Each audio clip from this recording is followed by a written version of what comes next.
The morning sun cast long shadows across the manicured gardens of Kensington Palace as security guard Thomas Mitchell began his routine patrol of the East Wing. It was barely 6:30 a.m., and the palace corridors echoed with the familiar sounds of early morning preparations, distant footsteps of staff members, the gentle hum of cleaning equipment, and the occasional chirp of birds nesting in the ancient oak trees outside. Thomas had been working palace security for nearly 15 years, long enough to know every creaking floorboard, every hidden alcove, and every door that shouldn't be opened without proper authorization. His weathered face bore the marks of a man who had seen much but said little, a quality that had served him well in his position protecting one of Britain's most prominent royal residences. As he rounded the corner leading to the private study wing, something immediately caught his attention. The heavy oak door to Prince William's personal office stood slightly ajar, which was highly unusual for this time of morning. The prince wasn't scheduled to return from his recent charity engagement in Scotland until later that afternoon, and strict protocols dictated that his private spaces remain secured in his absence. Thomas approached the door cautiously, his hand instinctively moving to the radio clipped to his uniform. Years of training had taught him that even the smallest deviation from normal routine could signal something significant. He paused outside the door, listening carefully for any sounds from within. The silence was complete, save for the gentle tick of an antique clock somewhere in the darkness beyond. Pushing the door open slowly, Thomas stepped into the elegantly appointed study.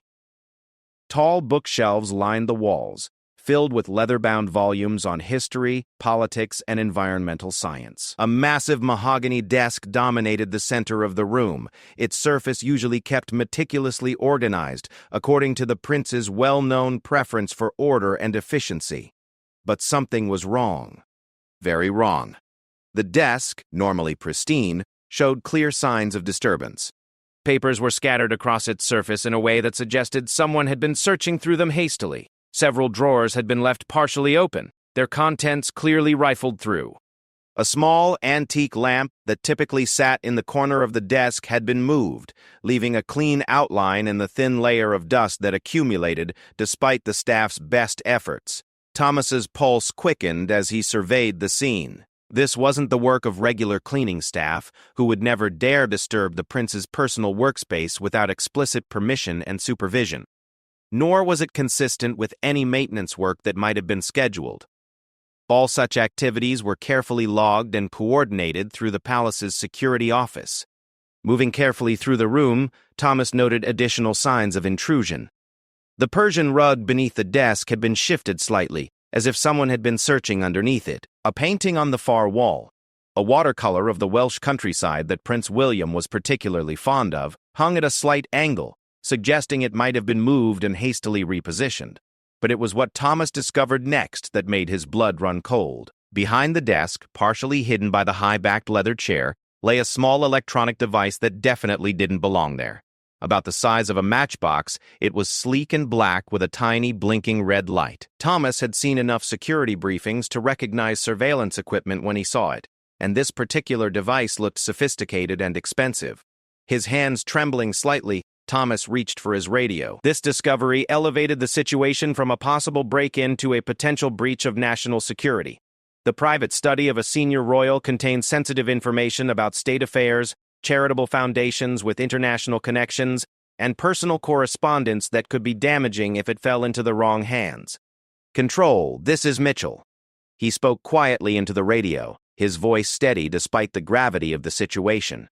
"I need an immediate security alert for the East Wing. Possible unauthorized entry into Prince William's study. I've discovered what appears to be surveillance equipment." The response was immediate. "Copy that, Mitchell. Maintain your position and do not disturb anything further. Senior security is en route. ETA 3 minutes." Thomas stepped back from the device, careful not to touch anything else in the room. His mind raced through the possibilities. Who could have gained access to this highly secure area? The palace's security systems were among the most advanced in the world, with multiple layers of protection including electronic surveillance, motion sensors, and regular patrols. More troubling still was the question of when this intrusion might have occurred. The study had been checked just 2 days earlier when Prince William departed for Scotland. That meant someone had either gained access during the night, which seemed nearly impossible given the security protocols in place, or they had somehow bypassed the daytime security measures while the palace was fully staffed. As he waited for the senior security team to arrive, Thomas found himself examining every detail of the room with new eyes. A coffee cup on a side table appeared to have been used recently, though the prince had been gone for days. A pen lay on the floor near the bookshelf as if it had been dropped in haste. The window latch, he now noticed, showed faint scratches around the mechanism that hadn't been there during his last detailed inspection. The sound of approaching footsteps in the corridor announced the arrival of the security team. Chief Security Officer Margaret Henley entered first, her sharp eyes immediately taking in the scene. Behind her came Detective Inspector James Crawford from the Metropolitan Police's Specialist Protection Unit, and Dr.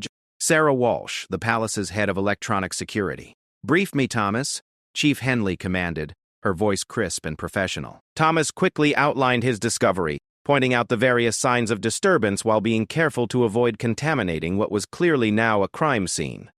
As he spoke, Dr. Walsh began setting up specialized equipment to analyze the electronic device, while Detective Inspector Crawford photographed everything with meticulous care. "This is definitely surveillance equipment," Dr. Walsh confirmed after a preliminary examination. "High-end stuff. Probably military grade. It's designed to intercept both audio and digital communications. Someone went to considerable expense and risk to plant this here."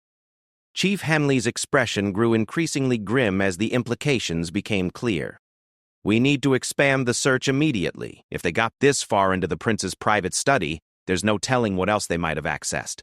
I want every room in the East Wing swept for additional devices." Detective Inspector Crawford looked up from his photography.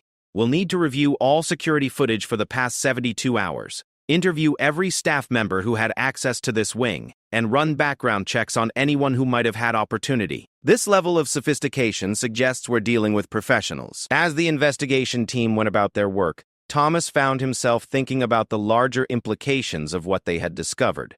The British royal family had always been targets for various forms of surveillance and intrusion, but this felt different. The careful planning required to breach multiple security layers suggested someone with significant resources and inside knowledge of palace operations. "Thomas," Chief Henley called him aside. "I need you to compile a complete log of everyone who entered this wing over the past week. Staff, maintenance workers, delivery personnel, everyone. And I want you to think carefully about anything else you might have noticed, no matter how insignificant it seemed at the time."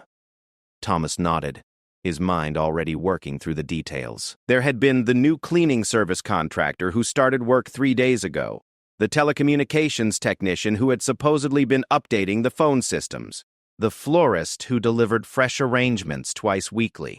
Any one of them could have been providing cover for someone with more sinister intentions. Dr. Walsh's preliminary analysis revealed that the surveillance device was still active and had been transmitting data to an external receiver. "We're talking about a live feed of everything happening in this room," she explained. "Audio, video if they had line of sight, and potentially access to any electronic devices used in the vicinity." The full scope of the security breach was becoming clear, and with it came the realization that Prince William would need to be informed immediately. Chief Henley stepped away to make the necessary phone calls, her voice low and urgent as she spoke to senior palace officials. Meanwhile, Detective Inspector Crawford had begun expanding the search to adjacent rooms. Within an hour, 2 additional devices were discovered. One in a conference room used for sensitive meetings about charitable foundation business, and another in a small reception area where the prince occasionally met with government officials and international dignitaries. This wasn't a random intrusion, Crawford concluded. Someone specifically targeted areas where confidential conversations take place.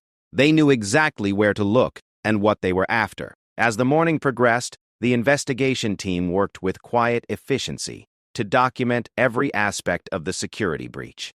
Forensic specialists arrived to dust for fingerprints, though the professionalism of the operation suggested the intruders had been too careful to leave such obvious evidence. Thomas continued his detailed accounting of everyone who had accessed the East Wing, cross-referencing security logs with staff schedules and maintenance records. A pattern was beginning to emerge. Several instances of routine activities that, viewed individually, had seemed perfectly normal, but together suggested a coordinated effort to map the palace's security protocols. The telecommunications technician, for instance, had requested access to areas that weren't actually part of the phone system upgrade. The new cleaning contractor had asked unusually detailed questions about room schedules and security procedures.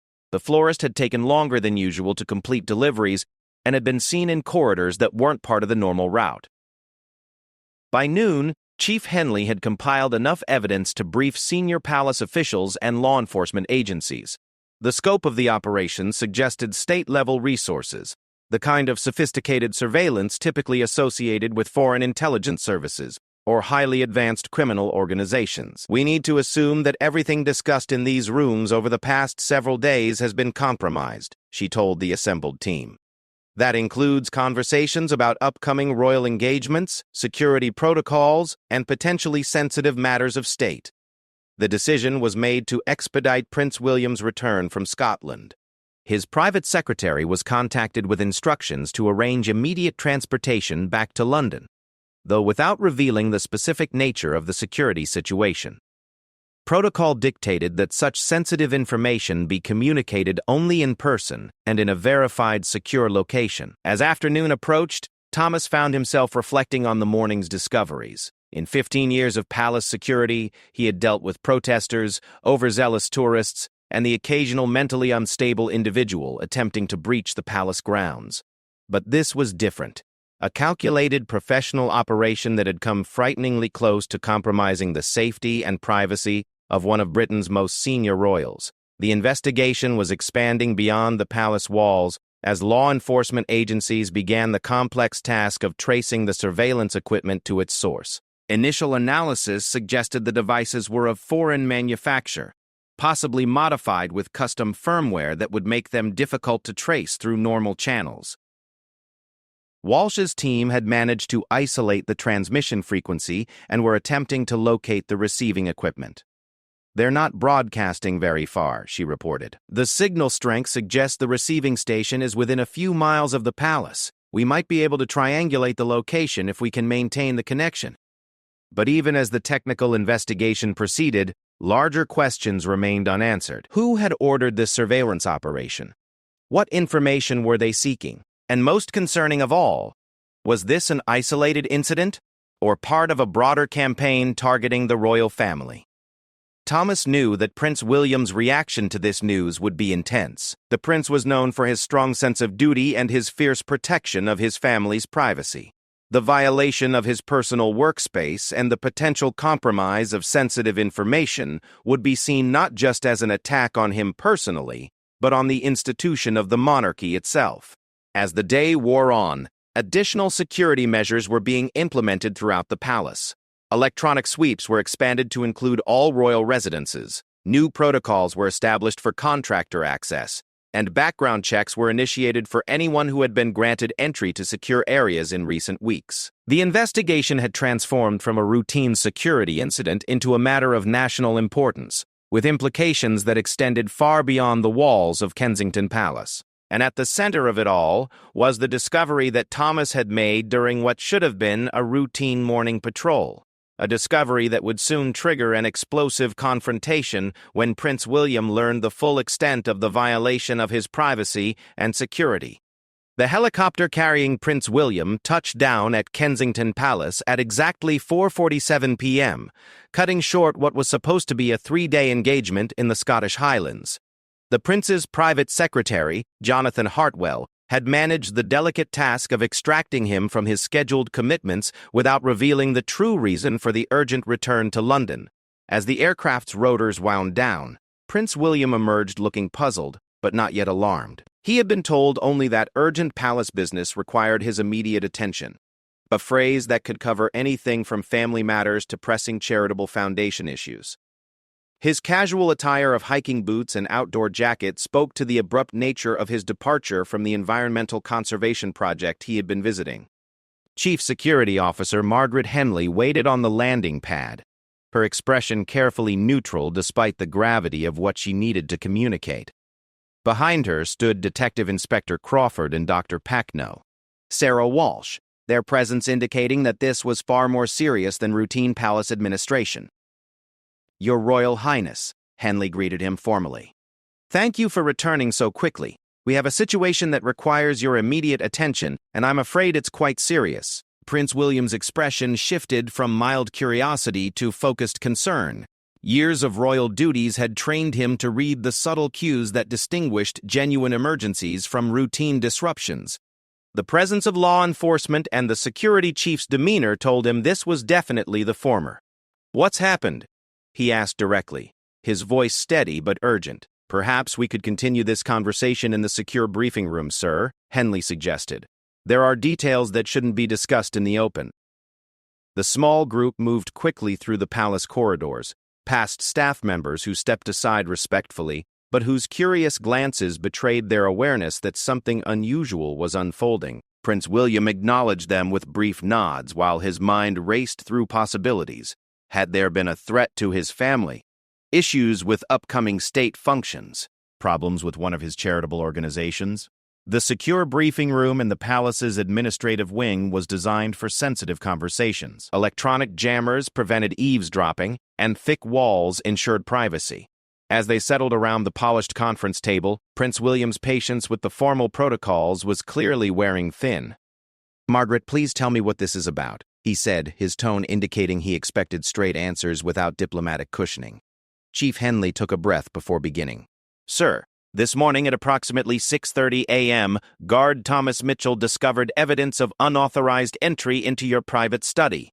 Someone had conducted a thorough search of the room and planted sophisticated surveillance equipment designed to monitor your activities and conversations." The color drained from Prince William's face.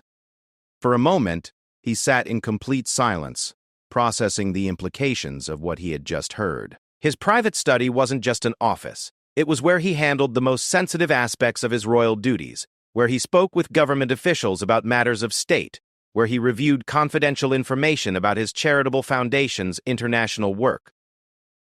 "Surveillance equipment," he repeated slowly, his voice carrying a dangerous edge. "In my private study." Detective Inspector Crawford leaned forward. "Yes, sir. 3 devices total were discovered. High-end military-grade equipment capable of intercepting audio, video, and digital communications. They had been actively transmitting data to an external receiver."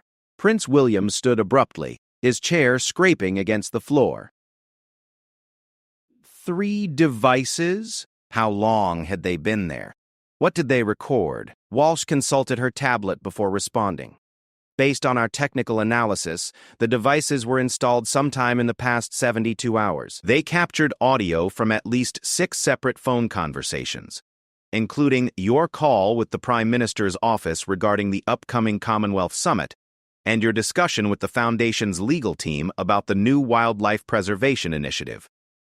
The prince's hands clenched into fists at his sides. The Commonwealth Summit discussions had included sensitive diplomatic information about tensions between member nations. The wildlife preservation initiative involved negotiations with foreign governments that could be seriously compromised if that information reached the wrong parties. "Who had access to that wing?" he demanded, his voice rising slightly. Thomas Mitchell, who had been quietly observing from a corner of the room, stepped forward. "Sir, I've compiled a complete list. Over the past week, we had a new cleaning contractor, telecommunications maintenance, the regular florist, and 2 meetings with your private secretary's staff. All appeared routine at the time." Prince William turned his attention to the guard who had made the discovery. "You found this during a routine patrol?" "Yes, sir.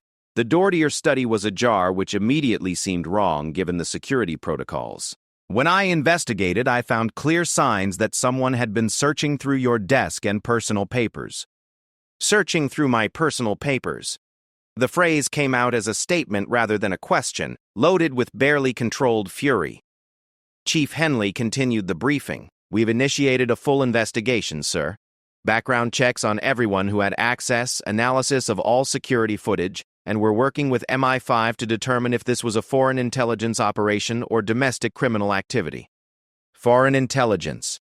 Prince William repeated, his voice now carrying a cold edge that everyone in the room recognized as a warning sign. Those who knew him well understood that his calm exterior often masked intense anger, and that anger was now clearly building. Detective Inspector Crawford added, "The sophistication of the operation suggests significant resources and planning. This wasn't opportunistic. Someone specifically targeted your private spaces with advanced knowledge of security protocols and daily routines." Prince William began pacing the length of the room, his mind working through the implications.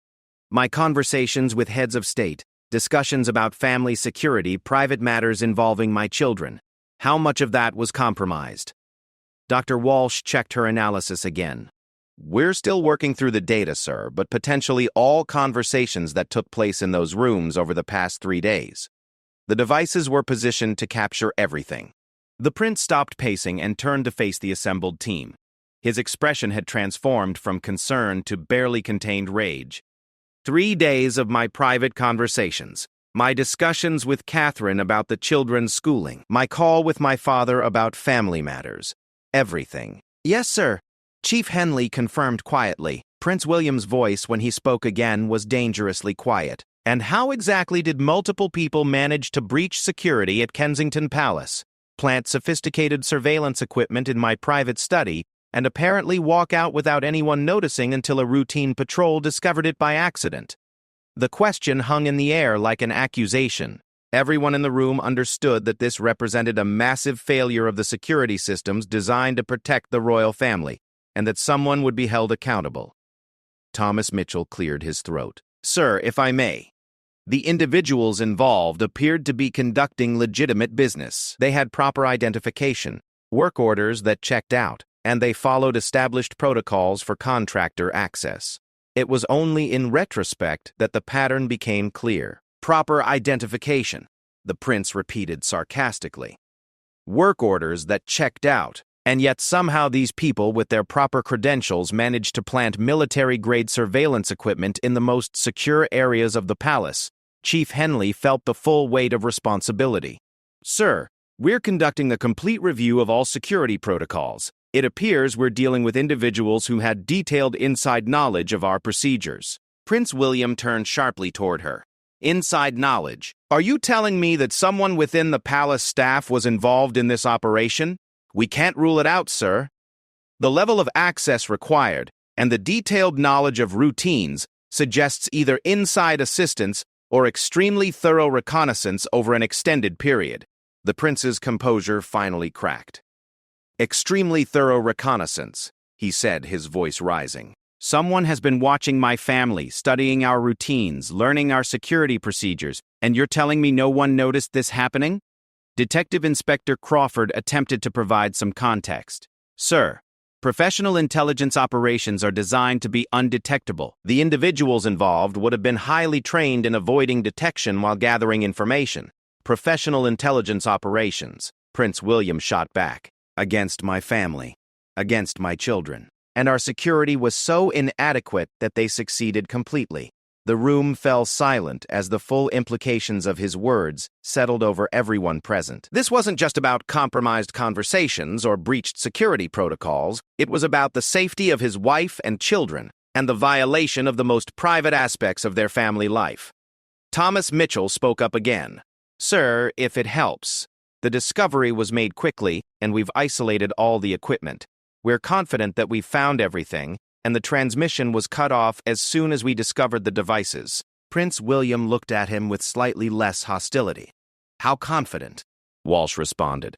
"We've conducted electromagnetic sweeps of the entire East Wing and found no additional devices. However, we're expanding the search to the entire palace complex as a precautionary measure." "The entire palace," the prince said, "because you can't guarantee they didn't plant devices elsewhere. Given the sophistication of the operation, we have to assume they may have targeted multiple locations." Prince William resumed his pacing, but now his movements were sharp and agitated. "My wife's sitting room, the children's playroom, the kitchen where we have breakfast as a family. How do I know they weren't watching everything we do?" Chief Henley tried to provide reassurance. "Sir, the devices we found were specifically positioned in areas where official business is conducted. There's no indication they targeted family living spaces. No indication, the prince repeated bitterly. That's not the same as knowing for certain, is it? The distinction was important, and everyone in the room understood why.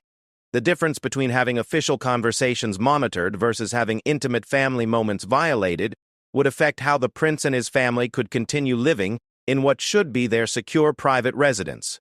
Detective Inspector Crawford provided an update on the broader investigation. Sir, we're working with telecommunications companies to trace the signal path from the surveillance devices. We've identified the general area where the receiving equipment was located, and we have teams conducting searches now. Are you expecting to find anything useful? Prince William asked. Professional operations typically leave minimal forensic evidence, but we may be able to establish patterns that help identify the responsible parties, Crawford replied diplomatically. The prince stopped pacing and faced the group directly. I want names. I want to know who ordered this, who carried it out, and who had the audacity to violate my family's privacy and security. And I want to know how our security failed so completely that they were able to succeed. Chief Henley nodded grimly. We're pursuing every lead, sir. The investigation is being given highest priority, and we're coordinating with all relevant agencies. Every lead, Prince William repeated, including the possibility that someone within the palace staff was involved. Yes, sir. We're conducting interviews with everyone who had access to the affected areas, and we're reviewing all background checks and security clearances. The prince was quiet for a long moment, clearly working through the personal and institutional implications of what he had learned. When he spoke again, his voice carried the authority of someone accustomed to command. I want hourly updates on this investigation. I want to personally review the list of everyone who had access to those areas. And I want recommendations for completely overhauling our security protocols so that this never happens again. Of course, sir, Chief Henley replied. Prince William turned to Thomas Mitchell. Guard Mitchell, thank you for your vigilance this morning. Your attention to detail may have prevented a much more serious situation. Thomas straightened. Just doing my job, sir. No, the prince corrected him. You went beyond routine procedure because something didn't seem right. That kind of initiative is exactly what we need more of. As the briefing concluded, Prince William's anger had crystallized into a cold determination to get answers and ensure accountability. The violation of his family's privacy and security wasn't just a personal affront. It was an attack on the institution of the monarchy itself, and he intended to respond accordingly. One more thing, he said as the group prepared to leave. I want to know if there have been any similar incidents at other royal residences. If they targeted Kensington Palace, they may have targeted others as well. The investigation was expanding beyond what anyone had initially imagined, and the full scope of the security breach was still being determined. But one thing was certain.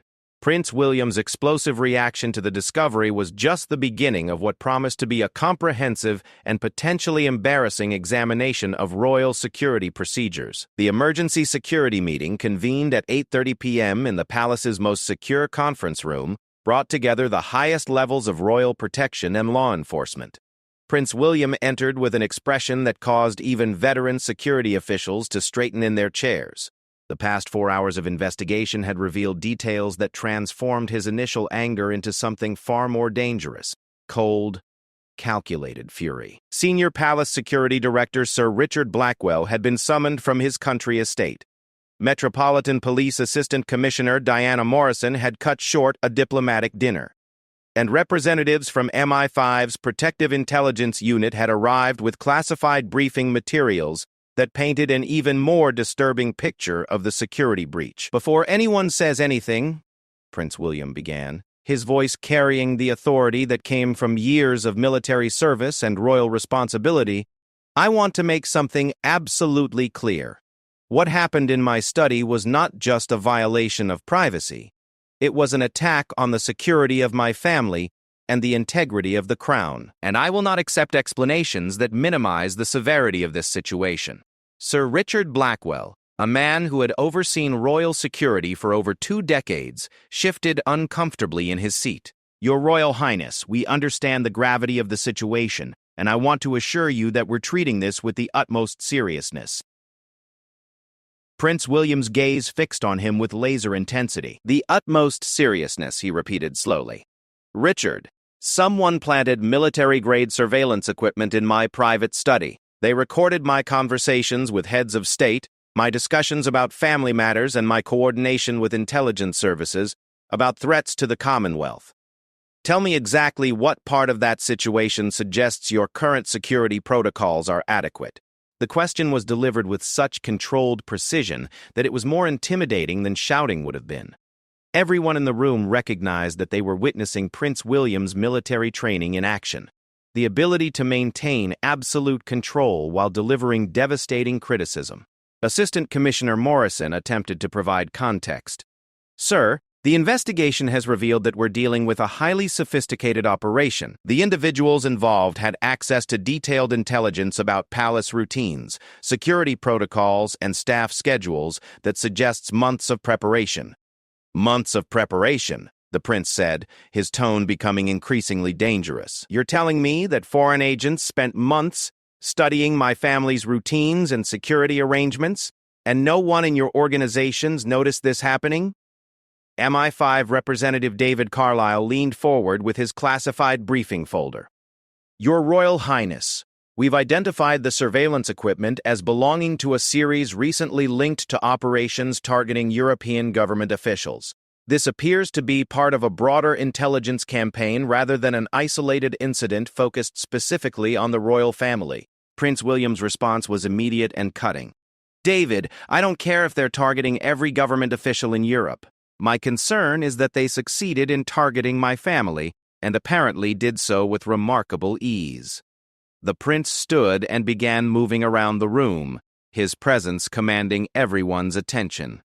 "Let me tell you what I've learned in the past 4 hours. The so-called cleaning contractor who had access to my study was employed by a company that was established 6 months ago with fake references. The telecommunications technician who supposedly updated our phone systems made modifications that actually made our communications less secure, not more secure.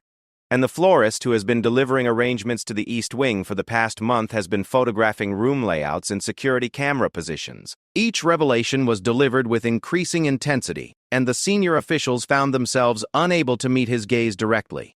"But here's what really concerns me," Prince William continued, his voice dropping to a near whisper that somehow seemed more threatening than shouting. "Every single one of these individuals was cleared by your security procedures.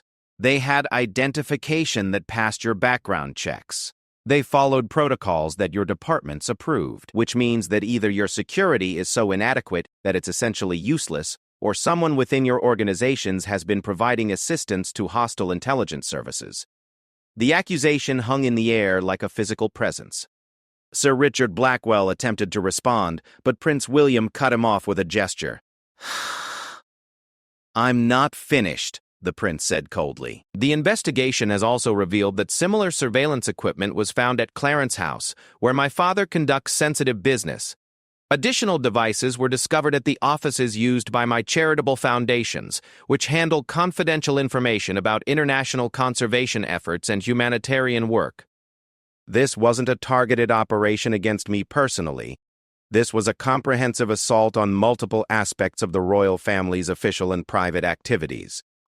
Assistant Commissioner Morrison looked genuinely shocked. "Sir, I wasn't briefed about the additional locations."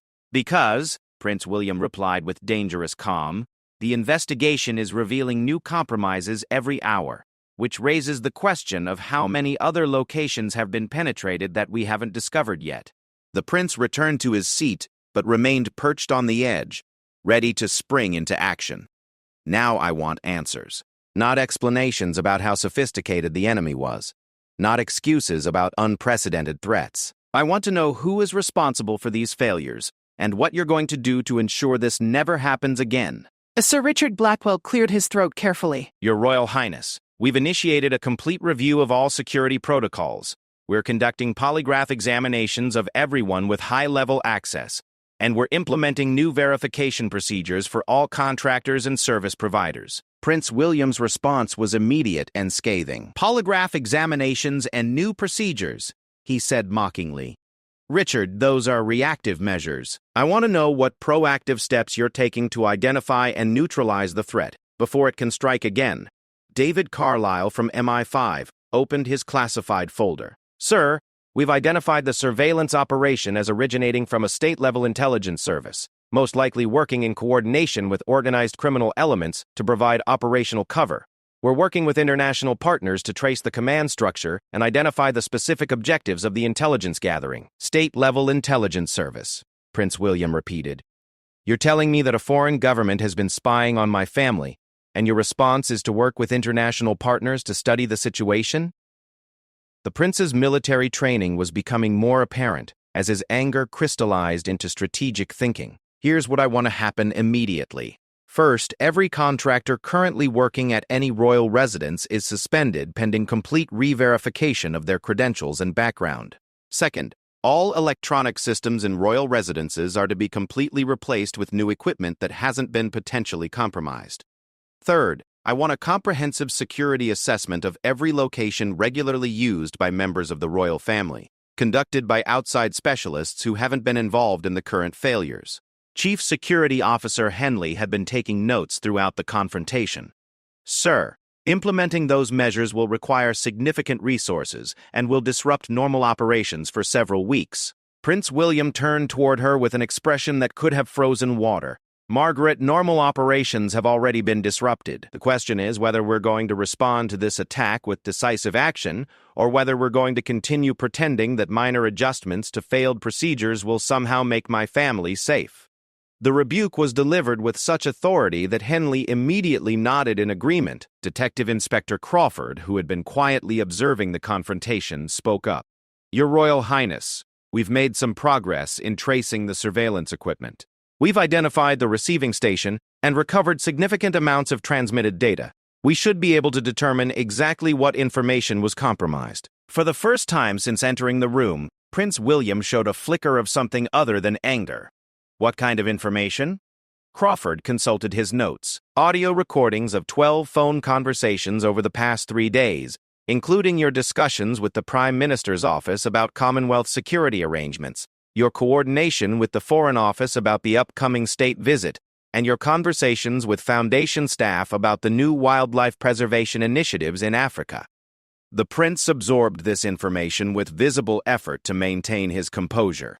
12 conversations, he said quietly, including discussions about state security and diplomatic arrangements. Yes, sir. We're working with the relevant government departments to assess the potential impact of the compromised information. Prince William stood again, but this time his movement was more controlled, less agitated. The potential impact, he said thoughtfully. Let me tell you about the actual impact. The Commonwealth security arrangements you mentioned include details about threat assessments for member nations dealing with internal conflicts. The diplomatic discussions covered sensitive negotiations about trade agreements that could affect millions of people. And the wildlife preservation work involves operations in countries where environmental activists face death threats from criminal organizations. The full implications of what had been compromised were becoming clear to everyone in the room, and the atmosphere grew even more tense. So, when I ask about accountability, the prince continued, I'm not just talking about my personal privacy. I'm talking about the potential consequences for government policy, international relations, and the safety of people working on projects that my foundations support. Sir Richard Blackwell made another attempt to address the situation. Your Royal Highness, we accept full responsibility for the security failures, and we're committed to implementing whatever changes are necessary to prevent future incidents. Prince William's response was swift and brutal. Richard, accepting responsibility isn't enough. I want to see consequences. People who were supposed to protect my family failed in their fundamental duties, and I expect that failure to be reflected in personnel decisions. The demand for accountability was delivered with such finality that it was clear the prince expected specific individuals to lose their positions over the security breach. Assistant Commissioner Morrison attempted to provide some reassurance. Sir, we're coordinating with international law enforcement to identify and apprehend the individuals responsible for the surveillance operation. We expect to make arrests within the next few days. Arrests of the operational personnel, Prince William clarified. What about the people who ordered this operation? What about the intelligence services that provided the resources and planning? Are you pursuing them with the same vigor? The question revealed the prince's understanding that catching the individuals who planted the devices was only addressing the symptom, not the underlying threat. David Carlisle from MI5 provided a more nuanced response. Sir, pursuing state-level intelligence operations requires diplomatic as well as investigative approaches. We're working through appropriate channels to address the situation at the highest levels. Prince William's laugh was completely without humor. Diplomatic approaches, he said. David, while you're pursuing diplomatic approaches, my family is living under the threat of continued surveillance and potential physical danger from people who have demonstrated the ability to penetrate what was supposed to be the most secure residential compound in Britain. The prince's analysis was becoming increasingly strategic, showing his ability to think beyond immediate anger toward long-term security implications. Here's what's going to happen, he announced with the authority of someone issuing military orders. I'm requesting a meeting with the Prime Minister to discuss the national security implications of this breach. I'm demanding a complete investigation by the Parliament's Intelligence and Security Committee. And I'm hiring an independent security firm to conduct a comprehensive assessment of all royal protection arrangements. Each decision was announced as a fait accompli, making it clear that the prince was taking personal control of the response rather than relying on the officials who had failed to prevent the breach. Furthermore, he continued, until this situation is resolved to my satisfaction, my family's public engagements will be modified to ensure we're not operating under compromised security arrangements. The state visit next month will be postponed pending a complete security review, and any official functions at royal residences are suspended until new security measures are implemented and verified. The implications of these decisions extended far beyond personal security. State visits involved diplomatic arrangements months in the making, and postponing such events sent powerful signals about Britain's assessment of current threat levels. Thomas Mitchell, the guard who had made the original discovery, had remained quietly in the background throughout the confrontation. Prince William now turned his attention to him. Guard Mitchell, I want you to know that your alertness this morning may have prevented a much more serious compromise of national security. I'm recommending you for commendation, and I'm requesting that you be assigned to head a new team focused on detecting unconventional security threats. The recognition of the guard who had done his job properly served as an implicit criticism of the senior officials who had failed in theirs. As the meeting concluded, Prince William delivered a final statement that left no doubt about his expectations going forward. Ladies and gentlemen, what happened today represents a fundamental failure of the systems designed to protect the royal family and, by extension, the security of the British state. I expect that failure to be addressed with the seriousness it deserves, and I expect to see concrete evidence that such a breach cannot happen again. The Crown's confidence in its protection services has been severely damaged, and rebuilding that confidence will require more than promises and procedural changes. The confrontation had revealed not just Prince William's anger about the privacy violation, but his sophisticated understanding of the broader implications for national security and his willingness to take decisive action when existing institutions failed to meet their responsibilities.